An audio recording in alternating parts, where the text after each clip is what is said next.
In today's Taiwan Explained, I'm going to tell you why there's so much anxiety over COVID-19. All right, Natalie, we have a minute on the clock. You ready? Yes. All right, go. First, let's talk about what anxiety is. Christian Grillen of the National Institute of Mental Health says anxiety is worrying about something in the future that may or may not happen. So how does COVID-19 play on our anxieties?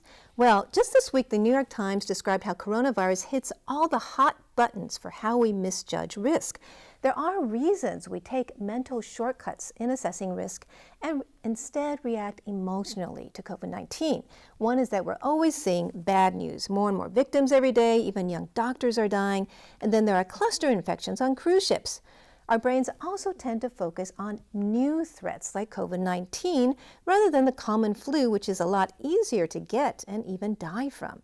But perhaps the greatest reason COVID-19 leads to anxiety is all the unknowns. We are anxious when we feel a lack of control. And we're still asking, how does it spread? How is it cured? Are China's numbers real? How quickly will it spread? And will it hit us? All right. Perfect timing Thank there. Now, one of the things you talked about is you're saying that it's much easier to get flu and to even die from flu. What you're saying is that a lot more people die from the flu every year. That's true. Yeah. But there is still a concern about COVID-19, right? Right. I mean, we should be concerned, and especially the government should be concerned, and they are working to contain it. It's not like we shouldn't be concerned, but I think there's a lot more anxiety than is due.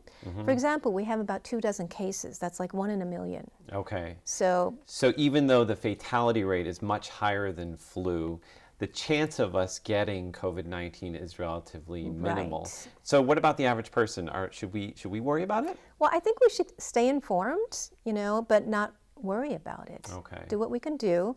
But if it's a 1 in a million right now, if we're in Wuhan, I would be more worried than now. Of course. But or if you had a Taiwan, family member, or if you had a kind of a history of travel that went to a place where the outbreak is more intense. I don't think we need to obsess and be so uptight about it, as I see a lot of people seem to be quite anxious. And that's why people are hoarding things, right? Right. Medical supplies. The most important thing is just keep washing your hands and keep talking about it. Keep your eye on the news, but don't watch it all the time. Right? Yes. All right. Thanks, Natalie, and that's today's Taiwan Explained.